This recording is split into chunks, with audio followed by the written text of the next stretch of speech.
Você já se perguntou o que significam os nomes das ordens das aves do Brasil? Como vocês sabem muito bem, esse canal aqui começou com um projeto em desenho Aves do Brasil, onde eu basicamente fiz um episódio para cada ordem de aves que existe no Brasil, não é? Aí tem uns nomes meio bizonhos aí, meio gozados, né? Reiformes, tinamiformes, anseriformes, galiformes. Que raio significa cada um desses nomes?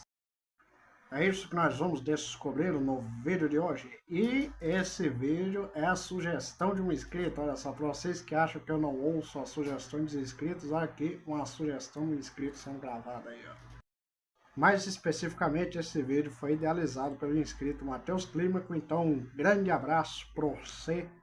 E aí, ó, seu vídeo sendo recebido. Antes de começar o vídeo, precisamos conhecer algumas regras simples para a nomenclatura das ordens de aves. A começar que o nome de uma ordem é basicamente o nome de um gênero tipo de aves, né? Geralmente o mais conhecido pelo grande público. Ou pode ser também das primeiras espécies descritas, né? O gênero da primeira espécie descrita para essa ordem, né? Mais formes ou informes, ou seja, em forma de o nome do gênero, que significa alguma coisa, geralmente em latim ou grego, mas às vezes tem uns idiomas mais diferentes aí. E isso vamos ver no vídeo de hoje. E mais um detalhe, nesse vídeo vamos focar apenas nas 33 ordens de aves do Brasil. Se você quiser uma parte 2 falando das outras ordens que não existem no Brasil, comenta aí. Então, curta, comenta, compartilha, se inscreve nesse canal e vamos ver uns nomes bizonhos aí. Vamos mencionar as ordens aqui na ordem que aparece, né, na série Aves do Brasil. A começar pela ordem Reiformes, a ordem do nosso querido amigo Emílio. A ordem Reiformes tem seu gênero tipo o gênero Rea, que é basicamente o único gênero pertencente a essa ordem, né, e que inclui duas espécies no continente americano e apenas uma espécie no Brasil, chamada apenas de Ema. E o nome Rhea vem do grego e significa algo como grande mãe, alguma coisa assim, não é? E bem, eu tenho duas hipóteses de por que essa ave é chamada de grande mãe, né? Primeiro porque ela é a maior de todas as aves, ou seja, seria a grande mãe de todas as aves, que não faz muito sentido, né? Não é muito bem assim que funciona, mas enfim. E a outra seria que ela é uma grande mãe porque que ela cuida de seus filhotes, né? Ela anda junto com seus filhotinhos, tudo junto atrás, né? Mas isso também não faz muito sentido porque quem cuida dos filhotes nessa espécie é o pai. Então, por que é grande mãe? Não sei. A ordem Tinamiformes vem do gênero Tinamous. Gênero Tinamous, que é o gênero com as maiores espécies dessa família, né, dessa ordem, que é basicamente a ordem dos inhambus, perdizes, né, e outras coisas, né? E no gênero Tinamous, mais especificamente, eu acho que tem 4 espécies no Brasil, deixa eu ver, tem o macuco, tem a azulona, inhambu serra, inhambu galinha, né? Inhambu serra não, inhambu... A ideia é essa.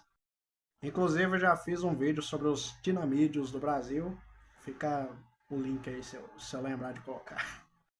Ah, e algo que vale destacar também é que geralmente o gênero tipo que dá nome para a ordem que ele pertence também dá nome para a família, ou seja, o gênero Tinamous está na família Tinamide, na ordem Tinamiformes. O único caso em que isso não acontece são dois casos, na verdade, então não é o único caso, enfim. Agora, Tinamos basicamente vem do idioma Galibi, que é um idioma nativo de Cayena, na capital da Guiana Francesa, território da França, na América do Sul. E é basicamente o nome que os nativos davam para essas aves, né? Não sabemos muito bem o que significa, mas vem daí mesmo, né? Tinamu, onde os caienenses falavam, né? Então, acabei de falar que tem apenas dois casos em que o gênero tipo não dá o mesmo nome para a família e para a ordem, né? E são basicamente os dois próximos casos. Os dois próximos casos também são interessantes para mostrar um padrão que acontece ao longo do vídeo, que é ao longo da, né? Por quê? Porque essas duas ordens existem no Brasil, mas o gênero tipo que deu nome à ordem não existe de forma nativa no Brasil, mas existem de forma domesticada por aqui. Temos aí a ordem Anseriformes, denominada pelo gênero Anser. Anser, que vem do latim, significa basicamente ganso, ou seja, o gênero dos gansos, o ganso doméstico que a gente cria por aí, que não é nativo do Brasil, mas vive por aqui de forma domesticada. E não o nome da família do gênero Anser não é Anseridae, e sim Anatidae, que vem do gênero Anas, dos patos. O mesmo acontece com a ordem Galliformes, que vem do gênero Gallus, que significa galo em latim. E o galo também não é nativo do Brasil, né? Esse aqui é uma foto do galo silvestre que vive lá no continente asiático. E, como é de se imaginar, a família do gênero tipo, a família a qual pertence o gênero Gallus não se chama Galide e sim Phasianidae, do gênero Phasianus, dos fazões.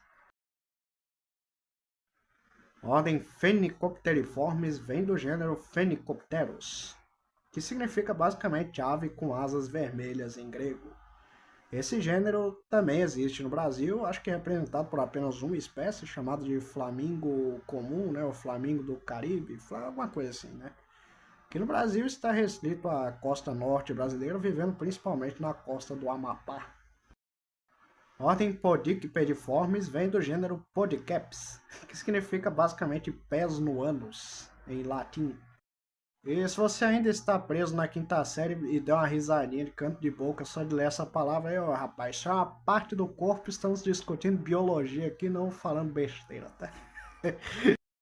E o gênero Podiceps também está representado por apenas uma espécie no Brasil, o mergulhão de orelha amarela. Aí, enfim, o nome Podiceps significa pés no ânus porque basicamente é porque ele tem uns pés muito atrás do corpo, uma adaptação para natação e para mergulho, né? Já que são os mergulhões. Ordem Columbiformes vem do gênero Columba, que também vem do latim e significa basicamente pombo. Aqui é um caso parecido com o do galo e do ganso aí, né? Porque é uma espécie que originalmente não existe no Brasil, né? Na natureza, não existia, né? No Brasil, né? Mas ela foi introduzida da Europa para cá, né? Primeiro como animal doméstico, mas alguns indivíduos acabaram escapando, né? Sendo soltos e colonizando todas as cidades como animais ferais, não é? E o que seriam animais ferais, animais que originalmente eram domésticos, mas que acabaram fugindo para a natureza e colonizando toda a natureza. E o resultado é que hoje a gente tem pombo em tudo que é canto aqui no Brasil. Fazer o quê? A ordem Cuculiformes vem do gênero Cuculus, que significa cuco em latim, né? Já que a espécie tipo é o cuco canouro. E novamente o gênero Cuculus e muito menos o cuco canouro não existem no Brasil de forma nativa. Aqui a ordem Cuculiformes está representada pelos anus, os sacis, peixe frito, alma de gato, papa lagarta e algumas outras espécies aí. Mas como esses nomes científicos se originaram na Europa, né, então eles acabam pegando as aves de lá, né, as aves mais comuns por lá como espécie tipo. Então, sim, essas ordens que vêm de nome de aves comuns, como Cuculiformes, do gênero Cuculus, Columbiformes, do gênero Columba, Galliformes, do gênero Gallus, Anseriformes, do gênero Anser. Essas aí são espécies que já eram comuns aí no imaginário popular da Europa há muitos e muitos milhões de anos, muitos mil anos aí, né? E eles basicamente pegaram os nomes comuns em latim da espécie, já que o latim também era um idioma bem comum na Europa antigamente, e colocaram aí, né, para dar nome para as aves. Por isso que tem tantos nomes comuns assim sendo utilizados. Né? Deu para entender? Aqui é o canal Aves do Brasil, onde você vem para aprender sobre as aves do Brasil e sai aprendendo história linguística. Indo para as ordens dos pássaros noturnos, temos aqui a ordem Stetornithiformes, do gênero Stetornis, que significa pássaro gorduroso em grego. Talvez uma referência à penugem meio oleosa, né, que parece meio oleosa dessas aves. E sim, a espécie chama-se guáxaro E é basicamente a única espécie da ordem Stetornithiformes que existe no mundo inteiro, né? Então, obrigatoriamente esse já seria a ave tipo, o gênero tipo. Ordem Nyctibiformes vem do gênero Nyctibius, que é aquele que se alimenta na noite em grego. Essas espécies são os urutaus, que são aves que se alimentam de noite, então é bem óbvio também. Agora, um caso extremamente curioso é da ordem Caprimulgiformes, que vem do gênero Caprimulgus e significa ordenhador de cabras, em latim. Pois é. O gênero Caprimulgus não existe no Brasil, ele é basicamente dado aos bacuraus, né, aos noitibós do Velho Mundo, algumas espécies, né? E você deve estar achando curioso que, rapaz, como assim esse gênero aí da foto não existe no Brasil? Você já viu vários bacuraus parecidos com esse? Tá, porque os bacuraus eles já são muito parecidos entre eles mesmo, então isso explica bastante. Aliás, também já tem vídeo sobre os bacuraus do Brasil, acessa aí. Agora, por que ordenhador de cabras? Bem, as teorias dizem que é porque esses animais eram vistos muito próximos das cabras, né? Assim, quase ordenhando elas, mas na verdade eles queriam era caçar insetos, né? Já que eles são insetívoros noturnos, né? Caçar insetos espantados pelas cabras na vegetação. Então, por isso eles eram vistos próximos das cabras. E tem outra teoria ainda mais curiosa que o termo chupa-cabra era usado originalmente para essa espécie, ou seja, o bacurau é o verdadeiro chupa-cabra. Olha só. A ordem Apodiformes vem do gênero Apus, que significa sem pés em grego. E não é que essas aves não possuem pés, né? A ordem Apodiformes inclui basicamente os andorinhões e os beija-flores e várias outras espécies, né? Algumas outras espécies. E esse nome Apus, né, sem pés, é basicamente porque eles têm os pés muito pequenos, quase invisíveis, né? E pouco funcionais também, né? Então, dependendo do ponto de vista, faz parecer que eles não têm pés, mas sim, eles têm. Mas só são bem pequititinhos. Ordem Opistocomiformes, vem do gênero Opistocomus, que significa aquele que usa o cabelo comprido para trás em grego. Ou seja, o tupeto para trás, olha o tupeto, né? Essa espécie da foto é a famosa cigana, a ave mais misteriosa de todas, que uma das mais misteriosas de todas é que a gente ainda não sabe muito bem onde ela se classifica no meio das aves aí. É considerada a ave com a classificação ainda mais obscura para a ciência, né? A gente não sabe nem quem são seus parentes mais próximos ainda. E basicamente ela é a única espécie do gênero Opistocomiformes. E é isso, né? Mais um caso de ave comum que virou o gênero tipo da sua ordem é a ordem Gruiformes, do gênero Grus, que significa grow em latim. Os grows, né, são aves bem conhecidas aí pelo mundo todo, mas que infelizmente não existem de forma nativa no Brasil. O máximo, o mais próximo que temos aqui é o carão, o famoso carão, né, que é da família Aramidae, relativamente parecido com os grows, mas com certas diferenças. Mas o gênero Grus em si não existe no Brasil de forma nativa, enfim, né? A ordem Caradriformes vem do gênero Caradrius, que significa pássaro amarelado em latim. E é claro, nem todas as espécies desse gênero são amareladas, porque isso provavelmente veio de uma espécie tipo, né, que acabou se aplicando às outras do gênero. E no gênero Caradrius estão basicamente as batuíras, né? Tem algumas espécies de batuíras no Brasil, vivendo principalmente na costa brasileira e algumas espécies adentrando um pouquinho o interior aí. Ordem Euripigiformes vem do gênero Euripiga, que significa cauda ampla em grego. Aqui temos o famoso Euripiga, ele é a única espécie do gênero, o famoso pavãozinho do Pará, né? É bem comum pela Amazônia e Cerrado brasileiros. E cauda ampla, basicamente porque essa espécie tem uma cauda ampla e colorida, né?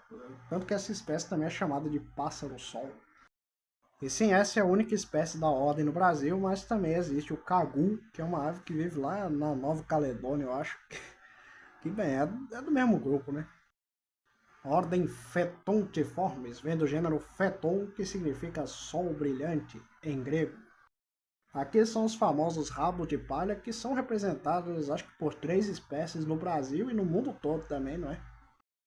E o nome sol brilhante deve ser pelo destaque que essas aves têm enquanto voam, não é? Mas acho que uma das principais teorias é que isso tem a ver com o nome de um personagem da mitologia grega que se chama Feton, né? O sol brilhante. Deve ter alguma relação na hora da nomenclatura dessa ave com o personagem Feton da mitologia grega. Tá a relação aí. A família Spheniciformes vem do gênero Spheniscus, que significa ave com nadadeiras em forma de cunha, em grego. Bom, no gênero Spheniscus, como podem ver, tem os pinguins. Pinguins que são representados no Brasil, o gênero Spheniscus, né, representado no Brasil apenas pelo pinguim de Magalhães, uma espécie vagante por aqui, que aparece de vez em quando, né? Mas existem outras espécies pelo hemisfério sul, inclusive até no hemisfério norte, né, o pinguim das Galápagos. E ave com nadadeiras em forma de cunha, bem, é porque a nadadeira tem forma parecida com a cunha mesmo, né? Ordem Procellariformes vem do gênero Procellaria, que significa ave da tempestade em latim. O gênero Procellaria tem algumas espécies pelágicas no Brasil. Essa da foto é a pardela de óculos, é uma das mais comuns no oceano aberto brasileiro. E o nome ave da tempestade, creio que seja pelo fato dessas aves voarem assim o tempo todo, praticamente em alto mar, né? Inclusive na tempestade, né? Acho que deve ser isso. Outro caso de ave comum que deu nome, deu o gênero tipo, a espécie é a ordem Ciconiformes com o gênero Ciconia, que significa cegonha em latim. As cegonhas que já eram aves bem conhecidas ali pela Europa, principalmente a cegonha branca Ciconia, eu acho.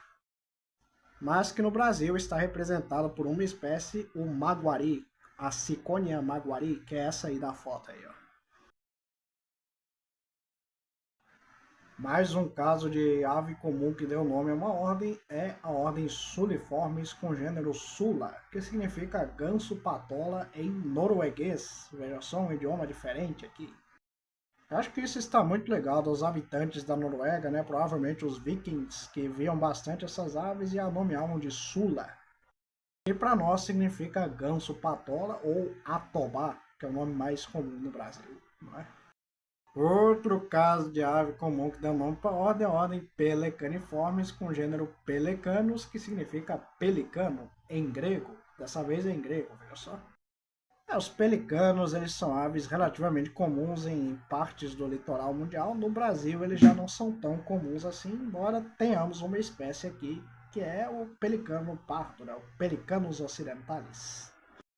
Mas no Brasil, a ordem Pelecaniformes vai muito além dos pelicanos, já que aqui temos garças, socós, ibis, colhereiros, curicacas e várias outras aves. Ordem Catartiformes vem do gênero Catartes, que significa limpador em grego. Catartes são basicamente os urubus, né, ou abutres do Novo Mundo que chegam à carne em decomposição através do cheiro, do odor, né? Se não me engano, esse gênero de urubu é o mais comum na América do Norte. E também é bem comum no Brasil, inclusive todas as 3 espécies do gênero existem no Brasil. E limpador, basicamente, porque é uma ave carniceira, né? Que come restos de animais e acabam limpando o meio ambiente. Faz bastante sentido. A ordem Accipitriformes vem do gênero Accipiter, que significa gavião em latim, ou seja, mais um caso de ave comum que deu nome a uma ordem. O gênero Accipiter existe no Brasil, embora seja pouco distribuído, acho que tem 3 espécies apenas no Brasil, não é? Mas se não me engano ele existe também na Europa e com mais espécies, não é? Sendo talvez os gaviões mais comuns, né, na Europa, alguma coisa assim. Assim como deve acontecer com... Acabei de corrigir um errinho aqui, espero que não tenham notado. Quem notou, deixa nos comentários. Assim como deve acontecer com a ordem Strigiformes, que vem do gênero Strix, que significa coruja em latim. É um gênero de corujas florestais relativamente também pouco distribuído no Brasil, com 3 espécies. Né? Essa da foto é a coruja preta, uma das mais bonitas de todas, mas que deve ser bem mais diversa e comum lá pela Europa. A ordem Trogoniformes vem do gênero Trogon, que significa devorador em grego.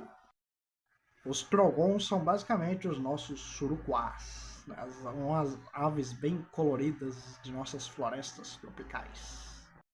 E creio que o nome devorador venha do fato de eles serem exímios devoradores de frutos, não é? De frutos e pequenos animais, na verdade. Outro caso bem interessante é o da ordem Coraciformes, que vem do gênero Coráceas e significa corvo em grego. E não é a essa ordem que pertencem os corvos. Os corvos são aves da ordem Passeriformes. E aqui os gêneros coráceos, os membros do gênero Coráceas são mais conhecidos como rolieros e são aves que não existem no Brasil. Por aqui a ordem Coraciformes está basicamente distribuída pelos martins pescadores, juruvas e udus. Agora, por que essas aves se chamam corvos se elas não são corvos? Nome popular mesmo, né? Eles viram essa ave e acharam, parece um corvo. Vou botar o nome de corvo. E ficou corvo mesmo. Ficou aí, né? Coráceas, aí virou, né? Coraciformes para todo o grupo, ou seja, animais em forma de corvo, sendo que não tem nenhum corvo. Ha, ha. Ordem Galbuliformes vem do gênero Galbula, que significa basicamente pequeno pássaro amarelado, em latim. E aqui vem o mesmo caso das batuíras lá, né? Nem todas as aves desse gênero são amareladas, mas provavelmente a espécie tipo era. É a espécie usada como base para dar nome a todas as outras do mesmo gênero, não é? E aqui no Brasil são basicamente as arirambas e jacamares. Essas aves aí bem bonitinhas, bem coloridas também, não é? A ordem Piquiformes vem do gênero Picus, que significa algo como pica-pau em latim. Já que, né, essa é a ordem dos pica-paus, tucanos, capitães e afins. E o gênero Picus, o gênero tipo dessa ordem, não existe no Brasil, né? Ele é lá do velho mundo mesmo. A ordem Cariamiformes vem do gênero Cariama, que significa siriema em línguas indígenas. Não sabemos exatamente quais as línguas indígenas que deram o nome a essa ave, não é? O que se sabe é que provavelmente Cariama já era o nome usado pelos indígenas para denominar essa espécie. Aí ao longo do tempo foi coisando aí, Cariama virou Siriema e a gente chama de Siriema até hoje. E bem, os próximos 3 casos são basicamente de aves já comuns na época das nomenclaturas que deram nome aos gêneros e às ordens subsequentemente. A começar pela ordem Falconiformes, que vem do gênero falco, que significa falcão em grego, basicamente, não é? Temos aí várias espécies de falcões do gênero falco pelo Brasil, relativamente comuns por aqui. Ordem Psittaciformes vem do gênero Psittacus, que significa papagaio em grego, ou algo assim. Inclusive, isso é um fato curioso, porque embora o Brasil seja considerado a terra dos papagaios, o gênero Psittacus especificamente não existe no Brasil de forma nativa, né? No continente americano no geral, já que aqui temos os papagaios africanos, papagaios cinzentos. Eu acho que até faz um certo sentido essas espécies serem usadas, né, para nomear o grupo todo, porque provavelmente eles foram os primeiros papagaios descobertos pelos europeus, né? Eles já tinham conhecimento sobre os papagaios africanos antes de chegarem às Américas e conhecer os papagaios americanos, não é? E por fim, temos a ordem Passeriformes, que vem do gênero Passer, que significa pássaro, em latim. Os membros do gênero Passer são os pardais do Velho Mundo, que inclusive tem a nossa espécie aqui, o pardal, né, que também é uma espécie introduzida no Brasil. Inclusive, acho que o próprio nome pardal significa pássaro em alguma língua aí, né? E sim, muito provavelmente o pardal é o passeriforme mais comum na Europa, né? Então, por isso que ele é chamado apenas de pássaro. Ele é o pássaro. O pássaro. Você chama algum pássaro de pássaro, esse é o pássaro. O pardal. Enfim, vocês me desculpem se o vídeo soou meio corrido, mas é porque realmente eram muitos grupos a serem citados, então, né? Mas enfim, se vocês quiserem a parte 2 falando das ordens que não existem no Brasil de forma nativa, e sim, são muitas ainda. CCC, curta, comenta, compartilha aqui embaixo, se inscreve aqui nesse canal. E até os próximos vídeos, seus bandos de pássaros voadores. Vamos voar!